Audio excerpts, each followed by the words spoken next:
Welcome! In this session, we'll explore LeetCode problem number 1302, deepest leaves sum. This problem challenges us to calculate the sum of the deepest leaves in a binary tree. We'll walk through the problem, analyze possible approaches, and discuss an optimal solution. Let's dive in. In this problem, we are working with binary trees, and the goal is to find the sum of the values of the deepest leaves. The deepest leaves are the nodes that are located at the maximum depth of the tree. For example, if the tree has multiple levels, we need to identify the nodes at the deepest level and calculate their sum. The input to the problem is a binary tree represented by its root node, and the output is an integer representing the sum of the values of the deepest leaves. Let's start with an example to understand this better. Consider the given tree structure. The root node has a value of 1, and it branches out into two child nodes, 2 and 3. Node 2 further branches into 4 and 5, while node 3 has a right child, 6. Deeper in the tree, node 4 has a child node 7, and node 6 has a right child, 8. We'll calculate the sum of the deepest leaves in this tree structure. The output for the first example is 15. Here's why. In the given tree structure, the deepest level is level 4, which contains nodes 7 and 8. These nodes are the only ones located at the maximum depth of the tree. Their values, 7 and 8, add up to 15. So, the result of the function for this input is 15. Now let's look at another example. In this tree, the root node is 6, which has two child nodes, 7 and 8. Node 7 has two children, 2 and another node 7, while node 8 has a right child, 1. One of the nodes with value 7 also has a child node 4. This structure introduces a new deepest level, consisting of just one node. Let's calculate its sum next. For this second example, the output is 4. The deepest level in this tree structure is level 4, and it contains a single node with the value 4. Since there is only one node at this depth, the sum of the deepest leaves is simply the value of that node, which is 4. Lastly, let's examine one more example. In this binary tree, the root node is 1, with two children, 2 and 3. Node 2 has two children, 4 and 5, while node 4 has a single child node, 6. Here, the deepest level contains only one node, and we need to calculate its sum. The output for this third example is 6. The deepest level in this tree is level 4, which contains only the node with the value 6. Therefore, the sum of the deepest leaves is 6. Now, let's consider a few constraints and edge cases. The number of nodes in the tree can range from 1 to 10,000, and each node's value can range from 1 to 100. For a tree with a single node, the output will simply be the value of that node. In a full binary tree, where all levels are completely filled, the sum must include all leaf nodes at the maximum depth. For skewed trees, where nodes extend only to the left or right, the deepest leaf will be at the end of the longest branch. To solve this problem efficiently, we can use traversal techniques like BFS for level order traversal or DFS to explore depth, ensuring we calculate the sum for the deepest level accurately. To solve problem number 1302, deepest leaves sum, we first considered the brute force approach using depth first search, or DFS. The intuition here is to traverse the entire tree twice. First, we perform a DFS to determine the maximum depth of the tree. Then, we traverse the tree again and collect the values of all nodes at that maximum depth. Finally, we compute and return the sum of these values. While this method is correct, it has some drawbacks. Specifically, performing two separate traversals is redundant, as it increases the runtime unnecessarily. The overall time complexity is O(n) for finding the depth, plus another O(n) for summing, which simplifies to O(2n), or simply O(n). Although this is acceptable in terms of time, the double traversal makes the method less efficient. To address this, we can optimize the process by combining these steps into a single traversal. This leads us to the second approach, the optimized single-pass DFS. In the optimized single-pass DFS approach, the goal is to calculate the sum of the deepest leaves while determining the depth in just one traversal. Here's how this works. As we recursively traverse the tree, we keep track of the current depth and the maximum depth encountered so far. If we find a node at the current maximum depth, we add its value to a running sum. However, if we encounter a deeper level, we reset the sum to include only the values of nodes at this new, deeper level and update the maximum depth accordingly. Once the traversal is complete, the sum will represent the sum of the deepest leaves. This approach is more efficient, as it avoids redundant work and has a time complexity of O(n) due to the single traversal. However, a key trade-off is that we need to carefully manage state variables, such as the current depth, maximum depth, and sum, throughout the traversal. Another alternative is the BFS level-by-level traversal, which offers a different way to solve the problem. For this problem, we chose the BFS level-by-level traversal approach. This method is particularly appealing for several reasons. First, it is straightforward to implement. With BFS, we can process the tree level by level, which allows us to directly isolate the deepest level and sum the values of the nodes at that level. This avoids the need for complex state management, as required in the single-pass DFS. Second, BFS is efficient, with a time complexity of O(n), which is optimal for this problem. Additionally, by avoiding recursion, BFS eliminates concerns about stack overflow when dealing with very deep trees. Third, the approach is highly readable and intuitive, making it easier to debug and maintain. However, there is a trade-off in terms of space complexity, as BFS requires a queue that can grow to the size of the tree's widest level, or OW. While this is generally not an issue for balanced trees, it could become a concern for trees with extreme widths. Despite these trade-offs, BFS provides a balanced solution in terms of simplicity, efficiency, and clarity, making it the preferred strategy for this problem. The problem deepest leaves sum asks us to compute the sum of the values of the deepest leaves in a binary tree. Recall that a node in the tree qualifies as a leaf if it has no children. The deepest leaves are simply those that exist at the maximum depth of the tree. To solve this, we can use a breadth-first search, or BFS, approach. BFS is naturally suited for level-by-level traversal of a tree, making it ideal for this problem. Let's break it down step by step. First, we set up our data structures. We use a queue to manage the BFS process, and each entry in the queue consists of a tuple containing the current node and its depth. Additionally, we initialize two variables, max_depth and deepest_sum. Max_depth keeps track of the furthest depth we encounter, while deepest_sum accumulates the values of nodes at this depth. With these structures in place, we can begin the BFS traversal by enqueuing the root node at depth 0, and the algorithm proceeds while the queue is not empty. During each step of the BFS traversal, we dequeue the front element of the queue to retrieve the current node and its depth. If the depth of this node exceeds the current max_depth, we update max_depth to this new depth and reset deepest_sum to the value of the current node. This reset ensures that only the nodes at the new maximum depth contribute to the sum. However, if the current depth equals the existing max_depth, we simply add the value of the node to deepest_sum. After processing the current node, we check its children. If the node has a left child, we enqueue it with an increment depth. Similarly, if there's a right child, we enqueue it as well. This process continues until the queue is empty. Once all nodes have been processed, the deepest_sum variable contains the sum of the values of the deepest leaves. The BFS approach works efficiently here because it naturally traverses the tree level by level, making depth tracking straightforward.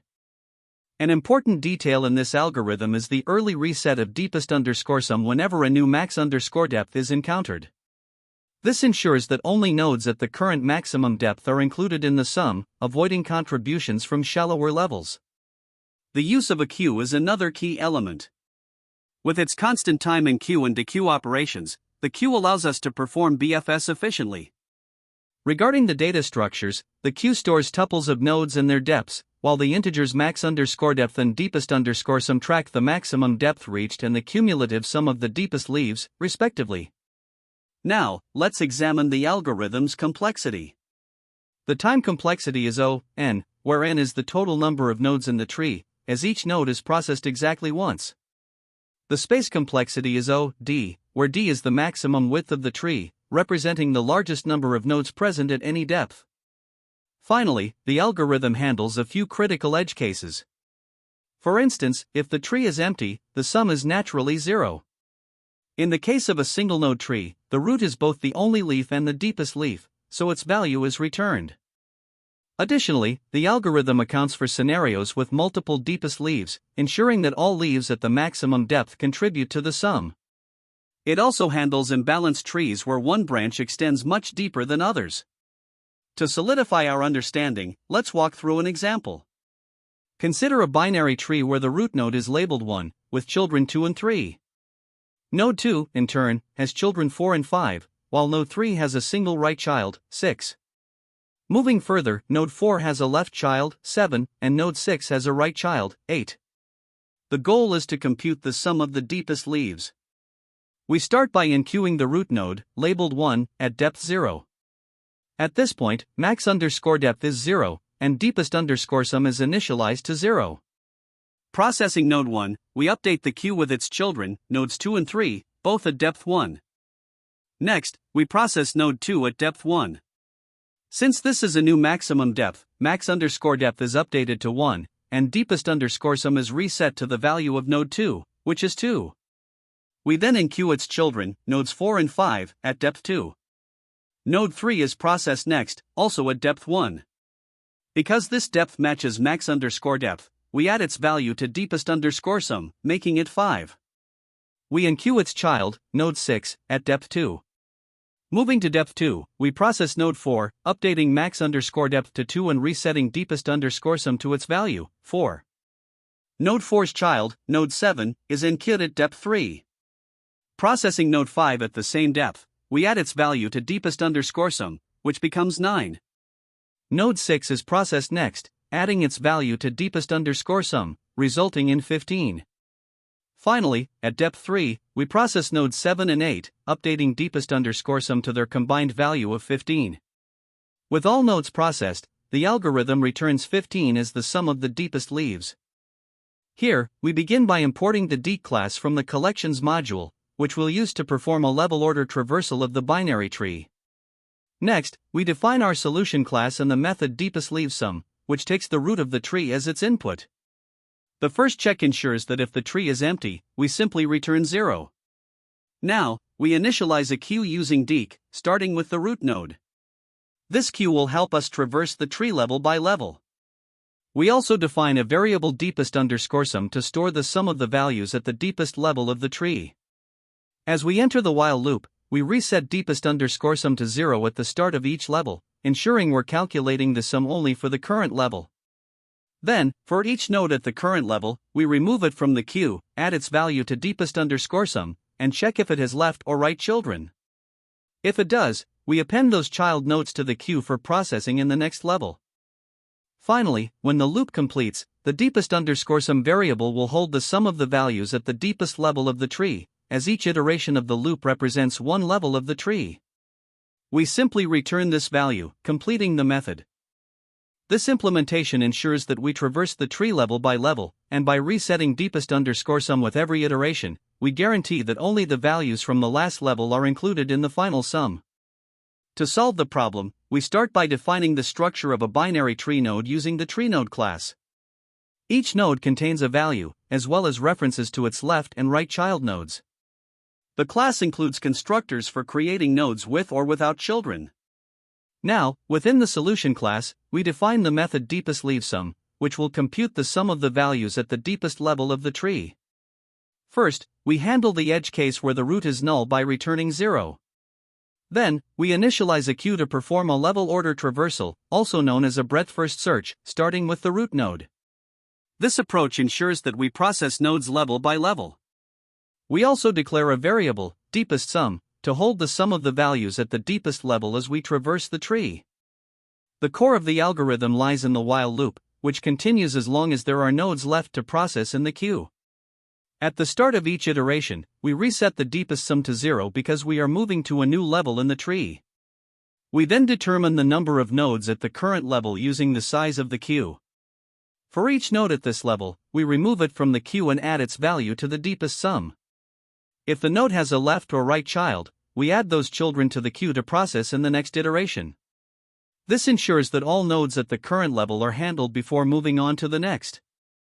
Once the queue is empty, we know we have processed the deepest level of the tree, so we return the value of deepest sum, which now contains the sum of the values at the deepest leaves.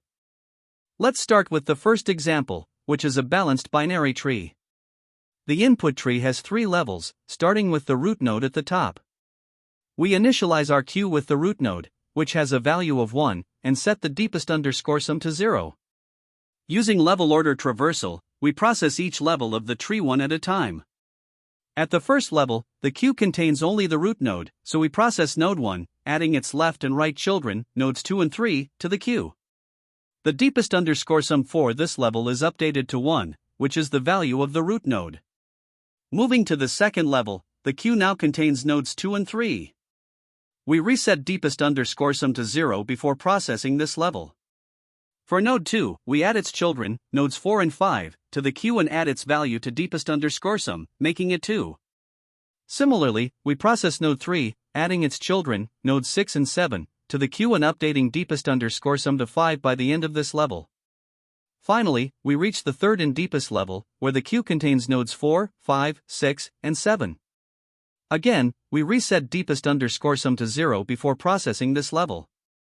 At the deepest level, we process nodes 4, 5, 6, and 7 sequentially. As we process each node, we add their values to the deepest underscore sum.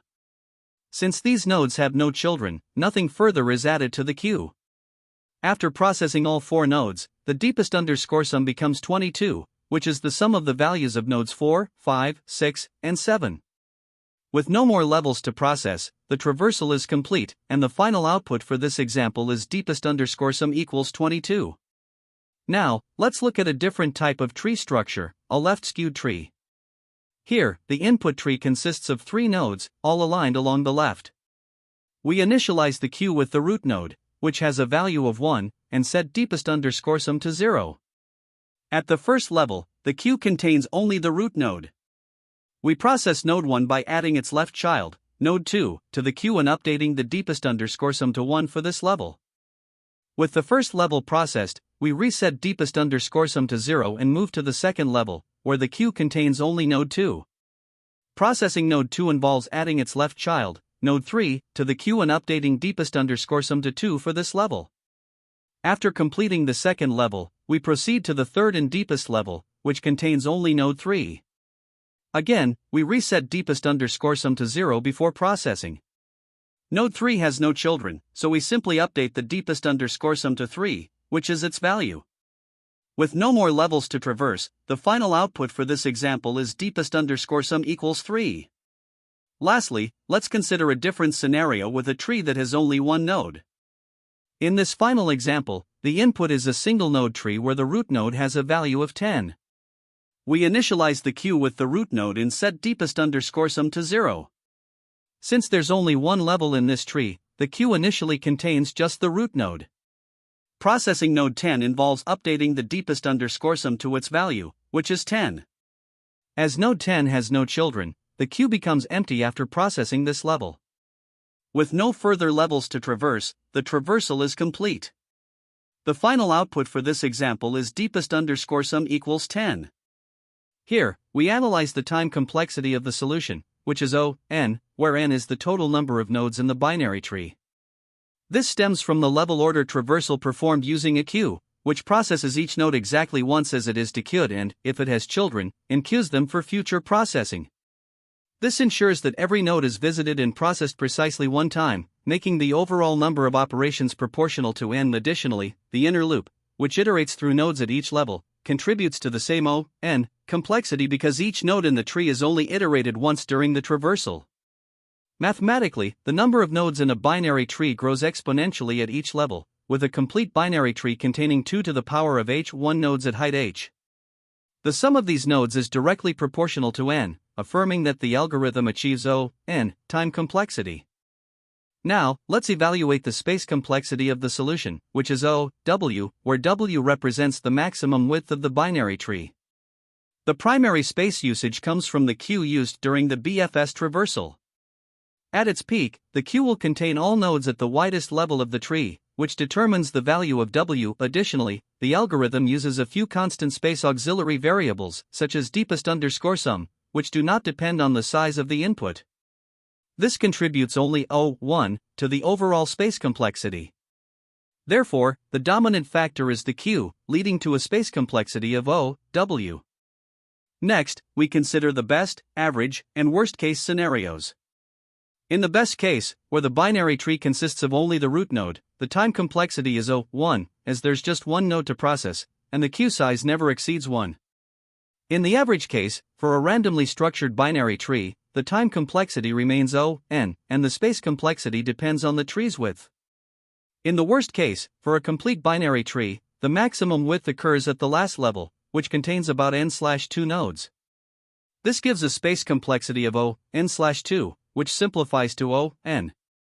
Comparing this solution to a naive approach, the latter might involve two separate tree traversals, one to calculate the depth and another to sum the deepest leaves, resulting in a time complexity of O(2n), which simplifies to O(n).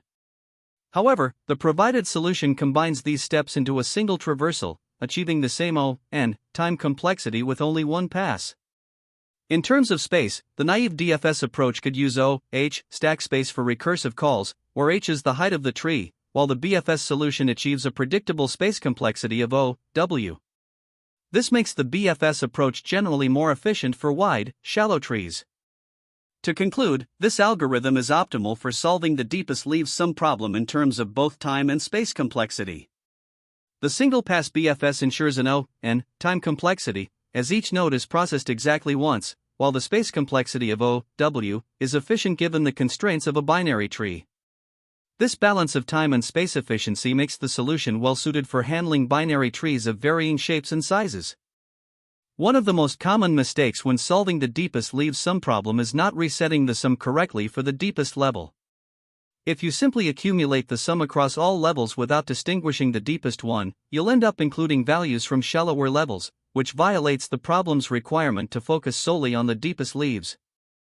You need to ensure that every time a new maximum depth is encountered, the sum is reset to 0 so that it only reflects nodes at that depth. Another frequent issue arises with depth calculation in DFS. For instance, if the depth parameter isn't incremented correctly during recursion or if a global variable is used improperly, it can lead to incorrect results, such as underestimating the maximum depth or overwriting depth values. Additionally, inefficient BFS implementations sometimes introduce extra data structures to track node depths, which unnecessarily increases memory usage to O(n). Instead, you should leverage the level order traversal property of BFS to avoid this overhead. Lastly, some solutions struggle with the trade-offs between DFS and BFS, particularly with DFS implementations that fail to optimize recursive calls. Redundant computations in DFS can make the solution less efficient unless termination conditions are managed properly. Edge cases are another area where errors frequently occur. For example, failing to handle a tree with only one node can cause runtime issues or incorrect outputs. It's crucial to validate assumptions about the tree's structure and depth to ensure correctness in these scenarios. From an interview perspective, this problem is a great test of tree traversal fundamentals. Interviewers typically want to see your proficiency with BFS and DFS, your ability to optimize for space and time complexity, and how well you handle edge cases like empty trees, single-node trees, or imbalanced trees. Clarity and readability in your code also matter. While both BFS and DFS are valid approaches, BFS is often preferred for level-order traversal problems because it aligns naturally with the problem requirements. It's also important to explain the trade-offs of your chosen approach. For example, you should be ready to discuss why you selected BFS over DFS and how that impacts efficiency and readability. If you want to deepen your understanding of this problem, there are several related problems on LeetCode that you can practice. For instance, LeetCode 104, Maximum Depth of Binary Tree, is a foundational problem that tests your ability to calculate the depth of a tree. Similarly, LeetCode 111, Minimum Depth of Binary Tree, focuses on BFS and DFS techniques to find depth levels efficiently. LeetCode 112, PathSum, shares a similar recursive tree traversal logic and can help you strengthen your grasp of recursion in tree problems. Finally, LeetCode 102, Binary Tree Level Order Traversal, is directly relevant as it involves the core BFS pattern you often need for level order traversal problems like deepest leaves sum. By working through these problems, you'll not only improve your problem-solving skills but also gain a better appreciation of how these techniques apply to different scenarios. There are several alternative approaches to solving this problem, each with its own trade-offs. One option is using DFS with depth tracking. Here, you recursively calculate the depth while maintaining a running sum for the deepest level. This approach is straightforward to implement but can lead to higher space usage due to the recursive call stack, especially for trees with significant depth. Another option is BFS with level tracking, where you use a queue to perform level order traversal and keep track of the sum for the last process level. This iterative approach is often more space efficient and aligns naturally with level order logic, making it a practical choice for this problem. A third approach is a hybrid of DFS and BFS. You can use DFS to determine the maximum depth of the tree and then perform a BFS to sum the values at that depth. While this method can be useful for educational discussions, it's more complex to implement and may involve redundant traversals, which could be a drawback in time-sensitive scenarios. Each approach has its strengths, so it's important to evaluate which one best suits the problem's constraints and your own coding style. Great job! In summary, we applied DFS and BFS to solve the deepest leaves sum problem efficiently. Remember the importance of analyzing the trade-offs between these algorithms. Thanks for joining, and stay tuned for more coding tutorials. Happy coding! That's the end of this tutorial. I hope you found this explanation helpful for understanding the solution to this LeetCode problem. If you enjoyed this content, please consider subscribing to the channel for more coding tutorials and solutions. Feel free to leave a like if this video helped you, and don't hesitate to comment with any questions you might have. Thanks for watching, and happy coding!